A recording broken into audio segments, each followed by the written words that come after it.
Victoria de Donald Trump en Iowa. El expresidente se impuso con más de 50% de las preferencias en la primera etapa de la carrera por la nominación republicana, reafirmando su dominio sobre el partido. En un lejano segundo lugar quedó Ron DeSantis, seguido de Nikki Haley.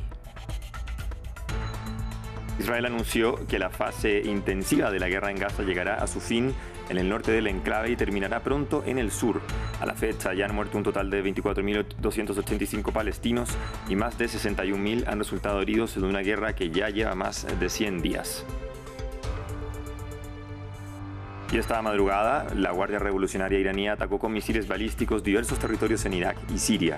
Irán justifica el bombardeo argumentando que se trató de un ataque dirigido hacia objetivos terroristas en territorio iraquí. Dicen haber golpeado un cuartel de espionaje israelí. Bienvenidos a las noticias en France 24. Soy Francisco Velasco de la Furia. Es un gusto acompañarlos a esta hora de la mañana. Iniciamos en Estados Unidos con la victoria de Donald Trump en los caucus de Iowa. El expresidente obtuvo una holgada ventaja frente a sus contrincantes. En un lejano segundo lugar quedó el gobernador de Florida, Ron DeSantis, y en tercer lugar la ex embajadora ante la ONU, Nikki Haley. Tras la victoria en esta primera etapa, Trump hizo un llamado a la unidad del Partido Republicano. La siguiente cita electoral de los conservadores será el próximo 23 de enero en New Hampshire. Andrés Triviño tiene el resumen de la jornada.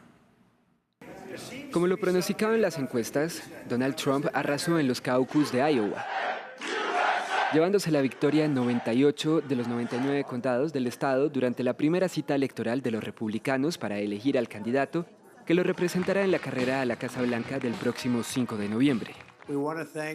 Queremos agradecer a la gran gente de Iowa. Los amamos. Qué participación, qué multitud. Quiero felicitar a Ron y a Nikki por pasar un buen rato juntos. A ambos les fue muy bien. Ahora vamos a tener que deportar como nunca lo hemos visto en este país. Y no quiero ser demasiado duro con Biden, pero es el peor presidente que hemos tenido en la historia. Mi esposa asistió al funeral de Rosalynn Carter. Jimmy Carter estaba allí y pensé que él estaría muy feliz ahora porque seré un presidente brillante en comparación con Biden. Jimmy Carter was there and I thought to myself, Jimmy Carter is happy now.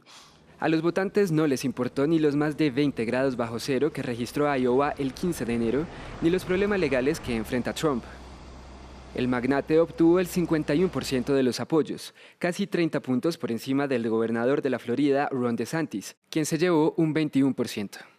El tercer lugar fue para la ex embajadora de Estados Unidos ante la ONU, Nikki Haley, con un 19%, y finalmente el empresario Vivek Ramaswamy con un poco más del 7%, resultado que empujó a este último a retirarse de la contienda. Se esperaba que Haley obtuviera el segundo puesto, pero DeSantis superó las expectativas. La gente quiere tener esperanzas para el futuro de este país y eso es lo que representamos, una oportunidad de revertir la locura que hemos visto, de revertir el declive de este país y de darle un nuevo nacimiento de libertad y restauración de la cordura. Eso es lo que vamos a hacer. Ahora los candidatos se preparan para enfrentar las primarias del estado de New Hampshire el 23 de enero. Con el 51% de los votos a favor de Donald Trump y ante la posibilidad de un segundo mandato, sus críticos están dando la voz de alarma sobre lo que eso significaría para Estados Unidos y para la democracia estadounidense. Entonces, ¿cuáles son exactamente sus planes si gana otros 4 años en la Casa Blanca? Veamos ese análisis en el siguiente informe. Cuando Donald Trump apareció recientemente en Fox News, el presentador parecía dispuesto a ayudar a calmar el temor de que el expresidente no abusaría de su poder si es reelegido. Pero Trump lo aumentó. Está prometiendo al pueblo estadounidense esta noche que nunca abusaría del poder como represalia contra nadie. Excepto el primer día, quiero cerrar las fronteras y perforar. En sus mítines de las últimas semanas, Trump ha elogiado a líderes autoritarios como Kim Jong-un, Xi Jinping y Vladimir Putin, llamándoles hombres brillantes, y ha utilizado un lenguaje que recuerda a los nazis, diciendo que los inmigrantes estaban, cito, envenenando la sangre de nuestro país, comentarios que ha repetido pese a las duras críticas. Y es verdad, están destruyendo la sangre de nuestro país, eso es lo que están haciendo. No les gusta que lo diga y nunca he leído Mi lucha. Si es reelegido, el expresidente se ha comprometido a ocuparse de los asuntos pendientes de su primer mandato: terminar el muro a lo largo de la frontera entre Estados Unidos y México, restablecer la prohibición de viajar a algunos países de mayoría musulmana y retirar a Estados Unidos de la OTAN. Pero también ha hecho una serie de nuevas promesas, entre ellas poner fin a la ciudadanía por derecho de nacimiento en Estados Unidos y cancelar los visados de los estudiantes extranjeros que hayan participado en lo que él ha llamado protestas anti-Israel. También ha hablado de reactivar un programa del presidente Eisenhower en la década de 1950, conocido por el insulto étnico Operación Espalda Mojada, en la que se calcula que se detuvo y deportó a 1 millón de migrantes mexicanos. Un documento de 1000 páginas redactadas por aliados de Trump en el grupo conservador Heritage Foundation esboza planes para desmantelar el llamado Estado Profundo y permitir a Trump despedir a decenas de miles de empleados federales. También pretende dar a Trump influencia sobre la Comisión Federal de Comunicaciones, que regula los medios de comunicación en Estados Unidos. Los observadores afirman que Trump está llevando a cabo una campaña abiertamente autoritaria, prometiendo utilizar el Departamento de Justicia contra sus enemigos, incluido el presidente Joe Biden, tachándolos de escoria humana y alimañas. A pesar de ello, sigue siendo muy popular entre su base, especialmente entre los votantes evangélicos blancos. Ha sido el presidente que más ha apoyado la Biblia en toda mi vida. Con el expresidente enfrentando 91 cargos criminales, sus críticos han dicho que Trump usaría la presidencia para escapar de la acusación y se negaría a acatar las sentencias judiciales. En el momento en que un jefe del Ejecutivo determine que no acatará las sentencias de los tribunales, nuestro sistema se desmoronará. También ha llegado a advertir de que en caso de ser elegido, Trump se negaría a abandonar el cargo una vez expirado su mandato de 4 años. Los críticos afirman que un segundo mandato de Trump pondría a prueba como nunca antes el sistema estadounidense de controles y equilibrios, dejando en manos del Congreso y de los tribunales interponerse en su camino. Continuamos en Israel. El ministro de Defensa de ese país anunció el fin de la fase intensiva de la guerra en Gaza. A la fecha ya han muerto un total de 24.285 palestinos y más de 61.000 han resultado heridos en una guerra que ya lleva más de 100 días. Previamente hablamos con nuestro corresponsal para Israel y los territorios palestinos, Federico Coe Barberena, quien nos explicó qué significa el fin de la fase intensiva que anunció el gobierno israelí. Lo que dijo el ministro de Defensa israelí, Yoav Gallant, es que esta fase intensiva se ha terminado en el norte de Gaza y pronto lo hará también en el sur, donde ahora se están concentrando los bombardeos más intensos y la operación terrestre, la invasión terrestre israelí, que, por ejemplo, en las últimas 24 horas ha matado a 158 palestinos. En el norte, el ejército israelí, de hecho, anunció el retiro de una de las 4 divisiones que tenía allí presentes y se concentraría en operaciones más concretas de baja intensidad en una fase que igualmente podría extenderse durante todo el año. En ese sentido, el ejército israelí también aseguró haber destruido unas 100 lanzaderas de cohetes y haber matado a decenas de milicianos de Hamás.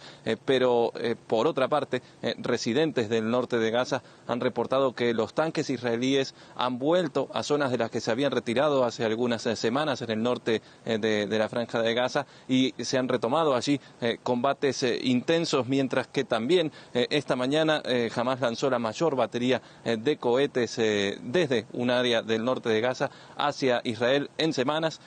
Fueron unos 50 hacia la zona de Netivot, en el sur de Israel, lo que parece desafiar esta afirmación del control israelí en el norte de Gaza. Y de hecho, uno de los miembros observadores del gabinete de guerra israelí, Gideon Sa'ar, pidió reunirse nuevamente para reevaluar esta decisión de reducir la intensidad en el norte después de este lanzamiento de cohetes.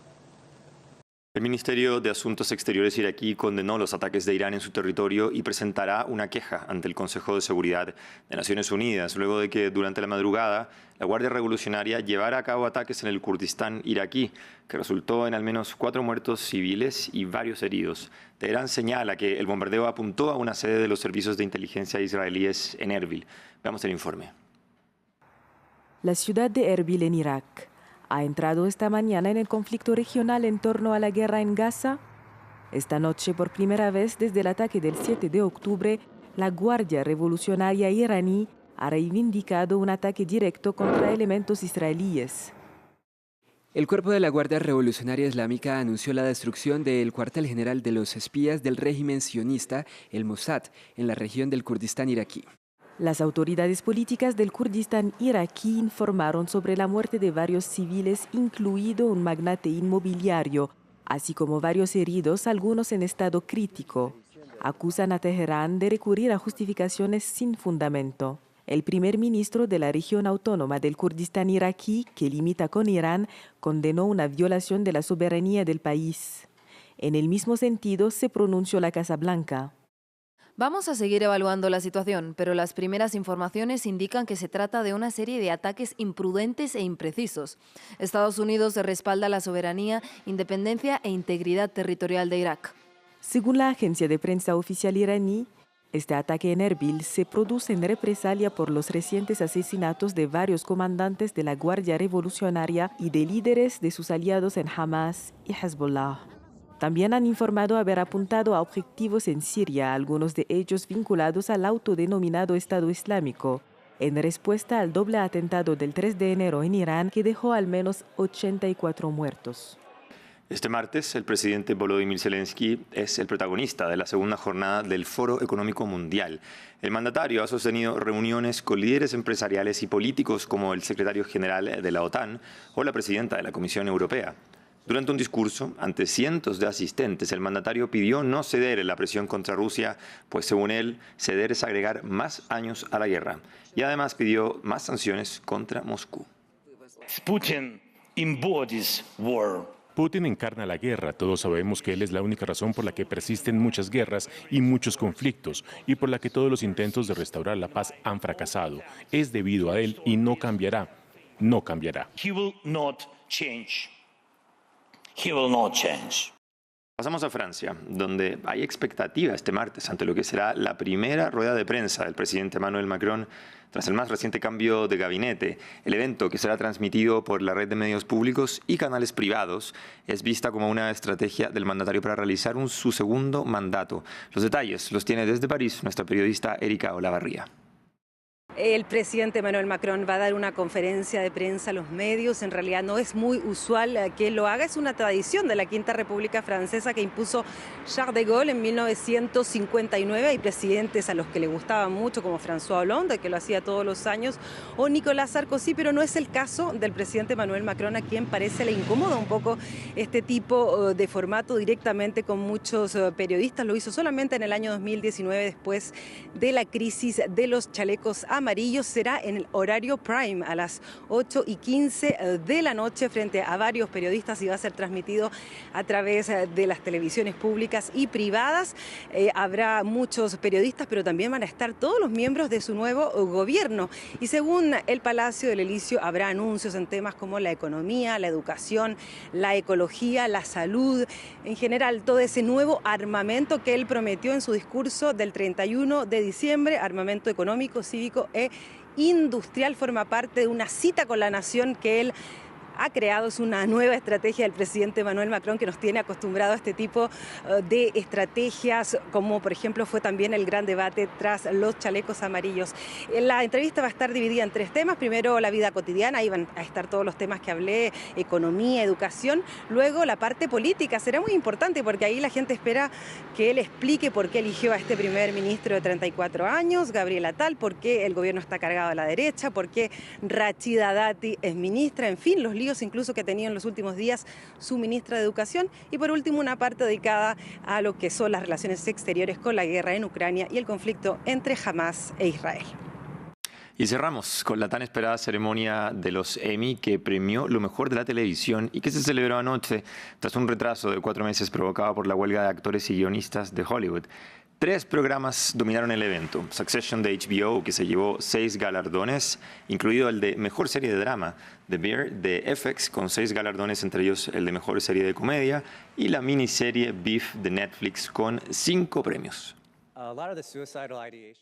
Cerramos así este bloque de noticias. Continúa la transmisión de France 24, que ya volvemos.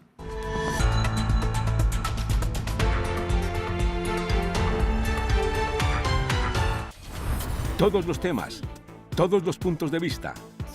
En el debate de France 24. El candidato Noboa fue el único candidato que no optó por esta división. análisis, contexto, polémica. La actualidad internacional en todas sus aristas. Sea parte de El Debate en France 24 y France24.com.